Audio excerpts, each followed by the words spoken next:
புனித மத்தேயு எழுதிய நற்செய்தியிலிருந்து வாசகம். அதிகாரம் 21.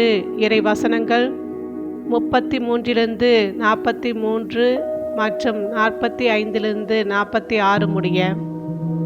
இன்றைய நவீன உலகிற்கு பொருத்தமான வாசகம் இயேசு கூறிய இந்த உவமை நாம் வாழும் இந்த காலத்திலும் மிகுந்த தொடர்பு உடையதாக இருக்கிறது. இந்த கதையின் மூலம் இயேசு நம்மிடம் நம்பிக்கையுடன் ஒப்படைத்த பொறுப்புகளை நாம் எவ்வாறு கவனிக்கிறோம் என்பதை சிந்திக்க அழைக்கிறார். நம் ஆண்டவர் இயேசு நம்மை நம்பி கொடுத்த திராட்சை தோட்டம் இந்த உலகம்.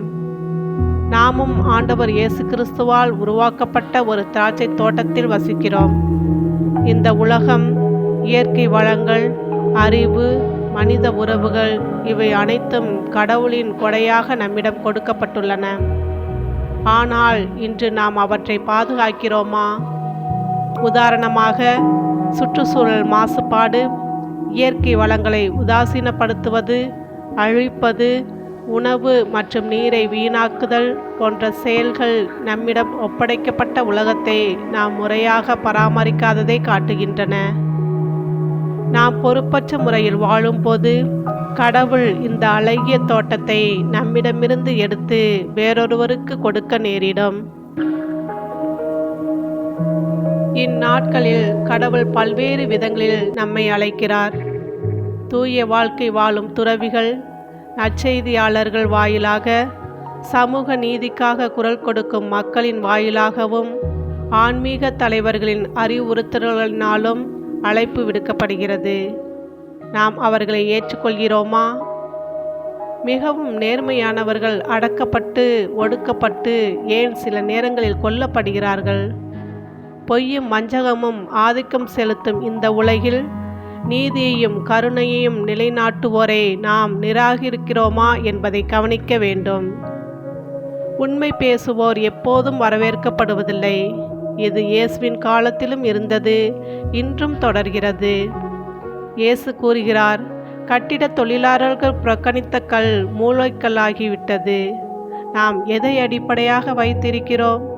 பணமா, அதிகாரமா, புகழா, அல்லது இயேசுவின் இறையியல் வாழ்வு முறைகளை பின்பற்றுகிறோமா?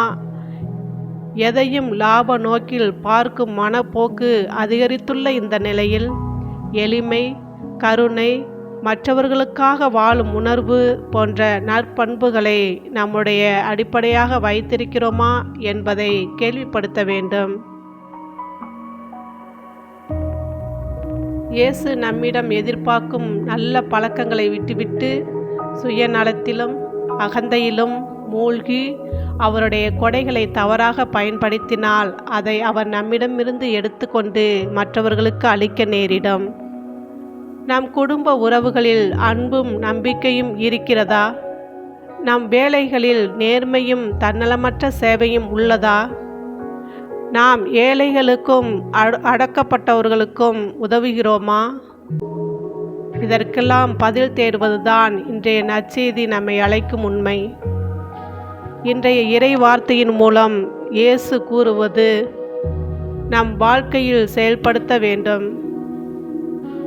கடவுளால் கொடுக்கப்பட்ட வாழ்வை பாதுகாக்க வேண்டும். கடவுளின் குரலை கேட்டு அவருடைய தூதர்களை ஏற்றுக்கொள்ள வேண்டும். இயேசுவை நம் வாழ்வின் அடிப்படையாக வைத்துக்கொண்டு வாழ வேண்டும். கடவுள் நம்மிடம் எதிர்பார்க்கும் நல்ல பழக்கங்களான அன்பு, இரக்கம், பொறுப்பு, நீதியுடன் வாழ வேண்டும்.